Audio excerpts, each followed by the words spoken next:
Meghan has her own deals going. This is her award history. Now, I am not going to go through her Time Awards because we don't need to say that again. Yeah, it's just, we're done with that. These are Meghan's awards for her professional activities. And I use that term very loosely. December 2022, People's Choice Awards for Pop Podcast, which was for Archetypes. The podcast that nobody listened to, and that the company for which was Spotify, the head of Spotify called her and Harry effing grifters. She also did it in seasons, even though you and I and everyone out there knows there are no seasons of podcasts. You just keep talking. It's so true. It's so true. And then in March of 2023, the Gracie Awards, whatever the hell that is, for yet another outstanding podcast host, because nothing says a great podcast host like somebody who talks like this, always kind of breathy. And back to me, Aliza. And of course, we've got July 2026, the Daytime Emmy nominee. Now, again, all of these guys and all of these awards came at really rough times for Meghan. She was nominated for the People's Choice Podcast Award after Bill Simmons called her an effing grifter. Then she was nominated for a Gracie Award after everything started going down the toilet fast. Now she's nominated for an Emmy, a Daytime Emmy. And it's because, the show ain't there anymore. Nothing's working out. How did this happen? Well, first of all, you have to remember for Daytime Emmys, by the way, I'm so glad that you said daytime, because let me just say, back in my celebrity dressing days, we never wanted to dress anyone for the Daytime Emmys. Why is that? Because it's just not prestigious. It's just not. When you think of the Emmys, you're thinking of the evening show, right? So It's like Daytime Emmys is a different animal. But the point is, they had to submit 2 episodes.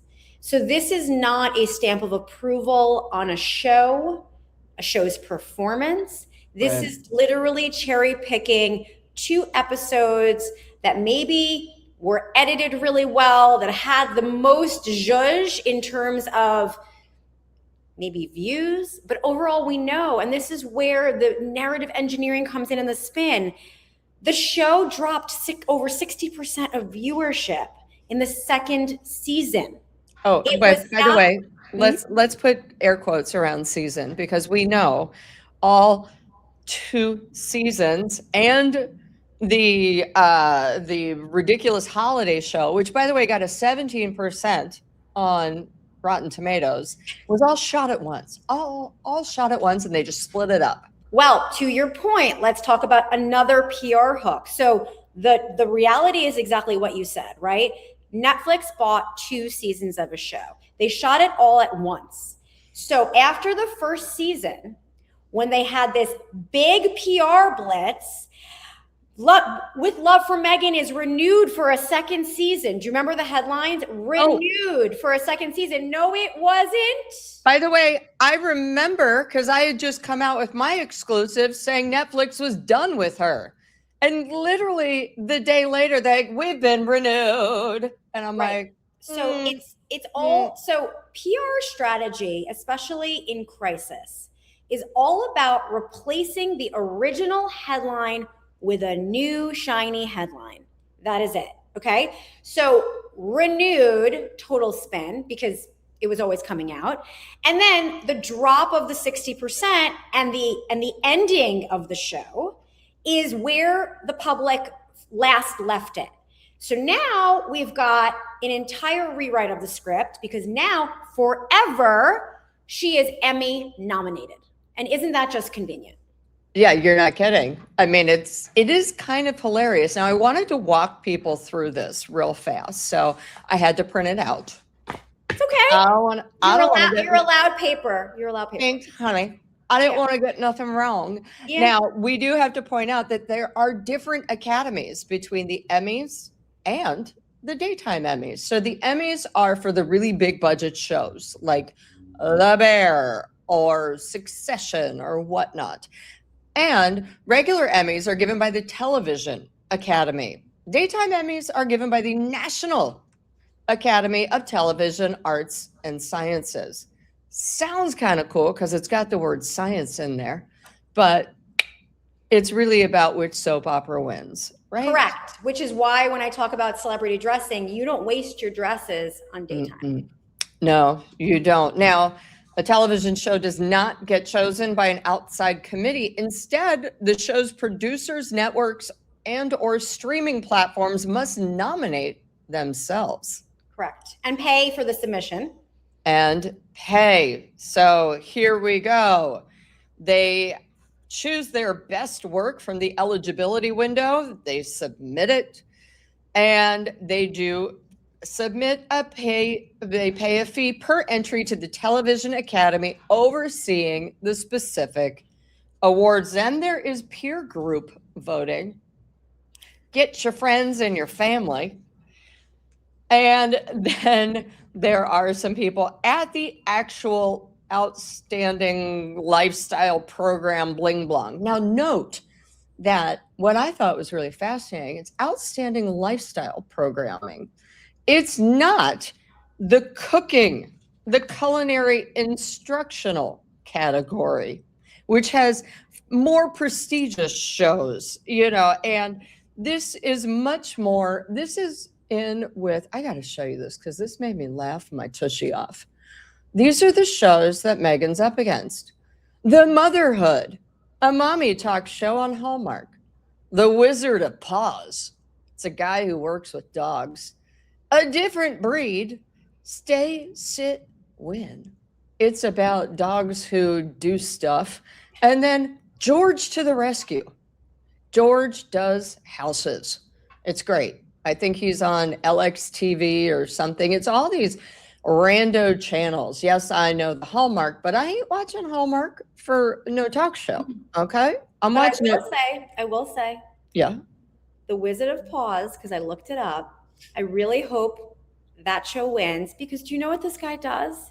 He goes around the world and he creates prosthetics for animals that need prosthetics. Like, I'm sorry, that's the best thing I've ever heard. Like, that is like actually important work.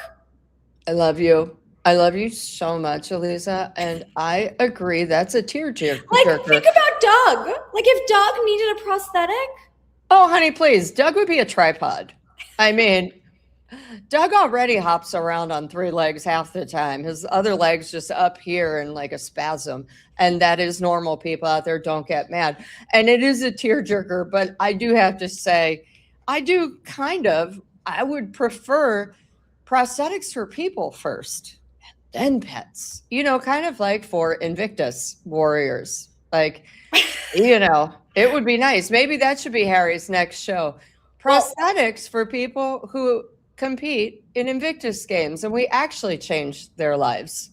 But to your point, the company you keep, girl, the company you keep.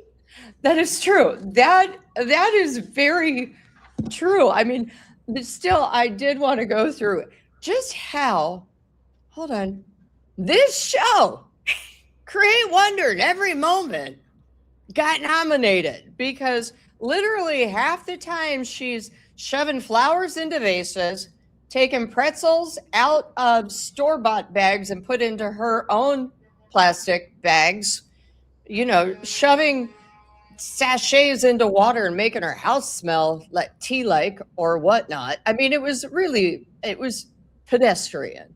So, well, it really makes you wonder, pun intended, doesn't it? Oh boy, I see what you did there. Mm-hmm. I see. Listen, I am just eating my popcorn. This is amazing how the bottom of the barrel we have all scraped. But you know what, Paula? I do think here's like really the flaw in the plan. Mm-hmm. The flaw in the plan is that you should never see the person behind the curtain. You should never see the puppeteering. You should never see the manipulation. And the problem with everything they do is that we're all in on it. And it's not that we are geniuses. It's that everything is sort of undeserved. So okay, you are a genius. I'm a genius. No, not me. Not me.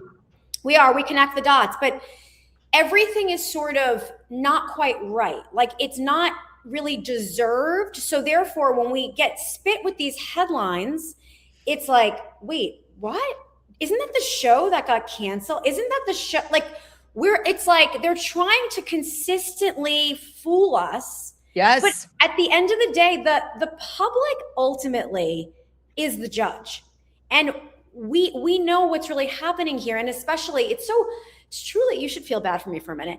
It is truly hard as a former publicist to understand the mechanisms and the who wore it best isn't who wore it best and all of the sort of like Santa Claus isn't real, to really live in this world and be able to see through every single thing. I would rather be tricked, because it makes it so much better when you think these are real awards, like the wine really got an award, or like Allure's best foundations, right? It's like, we know how this goes. I mean, the daytime Emmys are now the Barefoot Wine Awards. Like, we should just send her like the Hang 10 signs. Remember that clothing brand, Hang 10 with the feet? Yes. It's literally the Barefoot Wine. I'd be like, Hang 10 award. Smells like feet. I mean, literally, Barefoot Wine does tend to smell a little bit like feet. We'll move on. But it's frustrating. It's like saying, my mom nominated me, like it is so bizarre. But then they both have the balls. And again, with a Z, they both have the balls to be like, back to us. And Meghan again whips out the victim card, even though we're done with it. We're done. All right, everyone. Now, since it's awards season, apparently, at least for the summer, when it gets very slow, I'm going to nominate and crown myself Queen Lobster. Thank you so much. Yes. And don't forget, I've got a Daily Doug for you.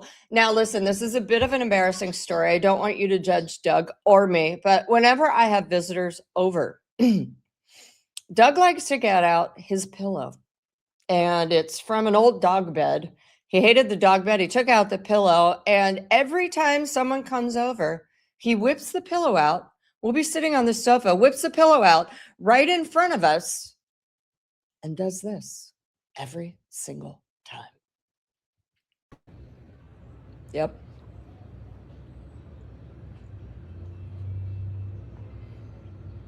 Goddamn. That's my boy. He's a humper. Listen, it's embarrassing. It gets weird at this point, though. After 6 years, I'm like, he's a humper. Next, just ignore him. And at least he just humps a pillow, and only when company's around. All right, you guys, thanks again. Like, subscribe, hit the hype. And know that I really, really appreciate you. I do. I think you guys are awesome, and I love this community. All right. Mwah. I'll see you in a bit. Take care.